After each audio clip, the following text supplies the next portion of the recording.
la fameuse théorie un peu folle dont je vous parlais tout à l'heure, qui expliquerait en gros pourquoi RDJ ne serait pas forcément lié entre Doom et Iron Man. Théorie. Alors, je vais essayer de remettre les choses en place. On va parler de cette fameuse théorie qui nous explique pourquoi Alex Perez, il aime bien jouer avec les mots. C'est-à-dire qu'en gros, il vous donne des pistes, et puis à vous de comprendre ce que vous comprenez. Et donc, il y a une news qui est sortie il y a pas longtemps qui nous a dit que potentiellement, RDJ pourrait jouer deux personnages, Tony Stark et Victor Von Fatalis, Victor Von Doom, et que ces deux personnages pourraient ne pas forcément être liés. Donc, ça casserait un petit peu toutes les théories autour du fait que soit Tony Stark a été remplacé par un Doom ou inversement, etc. Ça a créé un petit peu un drama sur Internet parce que les gens se disent non mais attends, c'est pas possible. Et même moi, je me dis si c'est jamais expliqué, c'est pas possible. Et en fait, le tweet qu'il a fait à propos de ça, Alex Perez, il a dit RDJ pourrait jouer aussi bien Tony Stark et Victor Von Fatalis comme Chris Evans est capable de jouer Steve Rogers et la Torche. Et c'est là que ça devient intéressant. Parce qu'en réalité, comme je vous le dis, il aime bien jouer sur les mots. Et jusqu'ici, on ne nous a pas expliqué pourquoi la Torche humaine et Captain America avaient exactement le même visage. Mais, justement, ce petit texte qu'il nous a donné, et ce qu'on a vu dans le MCU dernièrement, en fait, pourrait avoir une explication. C'est-à-dire qu'en gros, lui, en nous disant le fait que Chris Evans puisse jouer la Torche et Captain America, c'est un fait. Et donc, de la même manière, RDJ pourrait jouer deux personnages différents. Je vous rappelle qu'il y a un autre truc qui s'est passé dans le MCU qui est absolument pareil. On a l'acteur de Quicksilver dans les films X-Men qui joue Ralph Bonner dans la série WandaVision. C'est quand même étrange. C'est-à-dire qu'en gros, on aurait 3 fois le même schéma. À l'époque de WandaVision, on s'est tous dit, vous foutez de notre gueule, c'est quoi ce délire? Surtout que ce personnage-là, Ralph Bonner, joue bel et bien Quicksilver dans Westview, dans la bulle de Wanda. On a un autre indice qui a été calé, c'est celui dans Multiverse of Madness, où on a Doctor Strange, qui quand il entend les 4 Fantastiques, nous dit « Vous étiez pas un groupe de musique dans les années 60, vous ?» Doctor Strange, qui je le rappelle, a une grosse connaissance musicale, et qui en fait, quand on lui dit les 4 Fantastiques, ça lui dit quelque chose, tu vois. Il se dit, ça me dit un truc, vu que j'ai une énorme connaissance en musique, c'est forcément ça, sauf qu'en fait, le problème, c'est qu'il a une mémoire photographique, donc il est incapable d'oublier un groupe des années 60. Prenez ce grand truc-là, ok? On a ce grand truc-là où on a quand même 4 fois des personnages qui peuvent jouer plusieurs rôles, et une espèce de mémoire un peu étrange, puisque dans Deadpool et Wolverine, Deadpool sait que le gars qui a la gueule de Chris Evans, à la base, c'est Captain America. Et il est un peu comme nous, genre, oh, regarde, c'est Captain America, Flame on. What? En sachant tout ça, on revient à la théorie principale, celle selon laquelle l'univers qu'on a vu du MCU jusqu'ici, le 616, n'est pas le vrai univers du MCU. C'est celui de la création de celui qui demeure. C'est-à-dire que celui qui demeure a, comme il l'a dit, sur de nombreuses itérations, pendant des milliers et des millions d'années, recréé un monde parfait à son image, où chaque élément est censé se passer comme prévu, et dès qu'il y a un élément qui change du plan initial, on coupe. Ce qui veut dire que le plan initial, en réalité, c'est pas un plan naturel. Sa sacred timeline, son 616 tel que lui l'a décrit, c'est un monde dans lequel il a décidé le rôle de chacun. Moi, ma théorie, c'était de dire que le Tony Stark qu'on a toujours connu est en réalité un Victor Von Doom qui a été remplacé par celui qui demeure. Parce que le vrai Victor Von Doom est un danger pour celui qui demeure. Et de la même manière, il serait possible que le Captain America qu'on a connu soit en fait le variant de la Torche. C'est-à-dire qu'en fait, à la base, ça a toujours été le personnage de la Torche, mais il a été replacé comme un Captain America par celui qui demeure. Je vous rappelle que ce Captain America qu'on a connu n'a pas de parents, il est orphelin. Alors, il est pas orphelin depuis l'enfance, mais pas depuis bébé. Mais ça reste un orphelin qui a eu sa progéniture et que dans d'autres univers, on voit bien qu'il n'a pas du tout le même rôle. D'ailleurs, on le voit assez rarement en autre Captain America, ça arrive. Mais bon, ça peut être des variantes. Attention, je pars un peu dans tous les sens, ça reste une théorie qu'il faudra que je retravaille plus précisément dans une vidéo. Là, je vous dis, je pars d'une théorie qui existe déjà ailleurs, mais que je retravaille petit à petit. Si on part du principe que on a ces éléments-là, donc comme je vous le disais, en plus, il n'y a pas de 4 fantastiques dans l'univers du 616, ce qui voudrait dire que potentiellement, s'il n'y a pas de 4 fantastiques, c'est parce que ce Chris Evans a été remodifié pour devenir un Captain America. Et c'est là où je rebondis sur la question de tout à l'heure qui est à quel point ça pourrait être un reboot. En réalité, le but depuis le début de la saga du multivers, c'est pas de faire un hard reboot, c'est plutôt de faire une sorte de soft reboot, un reset. Ça veut dire quoi? Ça veut dire que les éléments qui se seront passés avant Doomsday se seront passés. Par contre, en réinitialisant les plans de celui qui demeure, on va réinitialiser un certain nombre de choses. Celui qui demeure, si on part du principe qu'il a remplacé des personnages, donc par exemple, RDJ n'est plus Victor Von Doom, il est devenu Tony Stark. Donc, où est le Tony Stark d'origine? Imaginons que Chris Evans n'est plus la Torche Humaine, mais un Captain America. Et c'est là, en gros, où je lis ce qu'a dit Alex Perez, c'est-à-dire que les deux fonctionnent de la même manière. Ok. Eh bien, en gros, si on repart et on remet à zéro, ça veut dire que on réinstalle les vrais acteurs, les vrais personnages qui jouaient Tony Stark et Captain America. Donc, c'est une manière, plus ou moins, de reboot ces personnages-là en changeant le casting. Vous comprenez ce que je veux dire? Et en ayant un nouveau Captain America, en ayant un nouveau Iron Man, puisque, en fait, à la base, ces personnages-là sont pas les vrais. Ça veut pas dire que le Captain America de demain changera énormément, parce qu'en gros, celui qui demeure a fait en sorte juste de transformer des personnages qui étaient dangereux pour lui en autre chose. Donc ça veut dire il a fait en sorte que cette torche humaine, en fait, vive exactement la même vie que Captain America. Et c'est ainsi qu'en gros, on aurait potentiellement un nouvel acteur pour Captain America, qui a vécu la même chose, mais qui soit un autre acteur, peut-être plus jeune, autre. Vous comprenez un peu le truc, c'est un peu complexe, je sais. Hein. Ce qui nous amène également à Ralph Bonner. Donc en gros, pour moi, il s'est passé plein de merde pendant la saga du multivers. Il y a eu le Covid, il y a eu les grèves, il y a eu plein de choses. Et en fait, leur plan de base, on sait que le plan de Kevin Feige de base, c'était toujours de faire la saga du multivers pour nous amener à Secret Wars, pour permettre d'intégrer les 4 Fantastiques, Doctor Doom, les X-Men et consorts au MCU pour avoir enfin un univers cinématographique qui ressemble à celui des comics.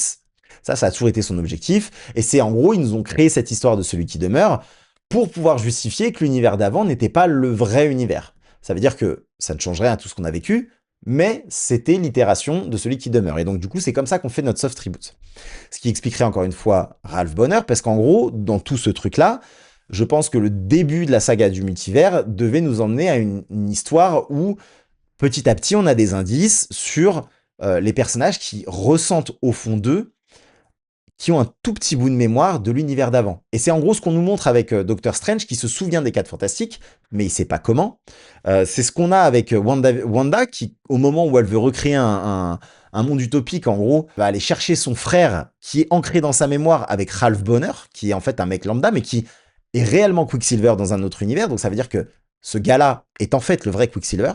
Possiblement, ce sera lui qu'on reverra par la suite, tu vois. Et ça permettrait de le ressusciter. Et en fait, là, ce que je vous explique, c'est compliqué, mais dans un film, ça peut être très rapide. Hein. Pour moi, ce sera quelque chose de plus simple. Mais ça peut être très très simple. En fait, je sais que c'est quand je vous explique une théorie et que je vous l'explique pour la première fois, je dois vous l'expliquer de manière complexe. D'accord? Dans un film, ça peut aller très vite. Ça peut être Loki qui dit en une phrase, mais il a remplacé tout le monde. C'est celui qui demeure, il a remplacé tout le monde. Genre, ça peut aller très vite. Et il y a un autre élément qui vient accentuer cette théorie. On sait qu'il y a une scène post-crédit qui a été supprimée des 4 Fantastiques. Une scène qui devait justement incorporer Chris Evans. Pour la plupart des gens, cette scène devait être une scène Captain America, avec Captain America. Seulement, on s'est tous trifouillé le cerveau dans tous les sens. D'ailleurs, je pense que c'est My Time to Shine Hello qui avait sorti cette information en premier, de dire que Loki aurait déplacé Captain America pendant la saison 2 de Loki dans l'univers des 4 Fantastiques, parce qu'il n'y avait pas de Captain America. Non, ça j'y crois pas une seconde. Que Captain America soit dans l'univers des 4 Fantastiques, c'est possible, j'en sais rien. Possible, moi j'y crois pas trop, mais c'est possible. Par contre, ce qui pourrait être intéressant, et ça c'était un des trucs qui était sorti il y a très très très très longtemps. Il y a très longtemps, il y avait des rumeurs qui sortaient comme quoi la scène post-crédit des 4 Fantastiques emmènerait les 4 Fantastiques à découvrir un autre univers où, justement, il y a les 4 Fantastiques de 2005, où justement, on aurait Chris Evans qui joue la torche, où leur univers est en train d'être détruit, etc. Il semblerait qu'en fait, cette fameuse scène post-crédit supprimée qui apparaîtra dans Doomsday soit pas du tout une scène avec Captain America, mais soit une scène avec Chris Evans en torche humaine, qui mènerait par la suite. Donc ça expliquerait pas mal de choses, ok? Donc là, je vous l'ai fait très compliqué, je vous la refais en 2-2. Celui qui demeure a créé Timeline, où il a remplacé les gens les plus dangereux pour lui par d'autres héros, donc ce qui fait que Fatalis est devenu Iron Man, que la torche est devenue Captain America, que voilà, d'autres éléments comme ça, que potentiellement, c'est ce qu'on va voir d'ailleurs dans Spider-Man, si jamais c'est vraiment Jean Grey, en gros, il n'y a pas eu de professeur X dans ce monde, potentiellement il est devenu autre chose. Il a supprimé toutes les choses qui l'ont traumatisé, y compris pour Magneto, etc. Ce qui fait que la plupart des X-Men, des mutants qui sont en train d'apparaître, ils n'ont jamais eu le professeur Xavier pour les guider. Donc, ce qui fait qu'une Jean Grey se retrouve dans la nature à se cacher du dieu d'ici. Ça, je pense qu'on le saura dans Spider-Man. Et donc, ça peut aller très vite. Vous voyez ce que je veux dire? Ça peut aller très vite. Et ça peut se faire, par exemple, en nous montrant que Ralph Bonner est en fait bien le Quicksilver, et c'est comme ça qu'on va avoir un vrai Quicksilver dans la suite du MCU. Et donc voilà, il y avait cette photo volée aussi, vous savez, d'un mec qui était caché pour aller sur le set des 4 Fantastiques. Et donc ce mec serait Chris Evans, et ça expliquerait justement tout ça, cette scène qui aurait été tournée, voilà. Mais donc, on aura après Secret Wars le vrai qui devait exister, ou quelque chose de nouveau en se basant sur ce qui devait exister. Alors, ça va être... Je sais que c'est complexe actuellement, mais ça va être très simple. Ce qui s'est passé avant Secret Wars, avant Doomsday, on va dire. Le plus gros de ce qui s'est passé avant Doomsday, c'est-à-dire la Civil War, les Avengers, etc., aura existé. C'est simplement... Alors, ils vont supprimer certaines choses. Je pense qu'il y a certaines histoires qui vont être redéfinies. Peut-être Moon Knight sera redéfini différemment. Peut-être que She-Hulk sera redéfini différemment. Tout ce qui n'a pas trop fonctionné sera redéfini différemment. Peut-être que, justement, le fait que les cris aient été exterminés, en gros, on va changer un peu ça. Voilà, il y a des éléments qui vont être modelés, on va dire, pour que ça arrange le futur. Mais on va partir sur quelque chose de nouveau. Ils vont pas l'expliquer en détail. C'est ça que je veux que vous compreniez. C'est-à-dire qu'en gros, on va partir du principe que c'est un nouveau départ dans un univers qui existait déjà, mais en se disant, en fait, quand ça va redémarrer comme si Secret Wars n'avait jamais existé. Doomsday et Secret Wars sont une espèce de bulle qui va permettre de faire un soft reboot, mais qui sera jamais évoqué à l'avenir. Vous comprenez? C'est-à-dire qu'en gros, potentiellement, à l'avenir, on nous évoquera, il y a eu la Civil War, que ouais, les Avengers, ils ont fait ça, qu'il y a eu Thanos, etc. Tout ça aura existé, mais on ne nous parlera pas de Secret Wars.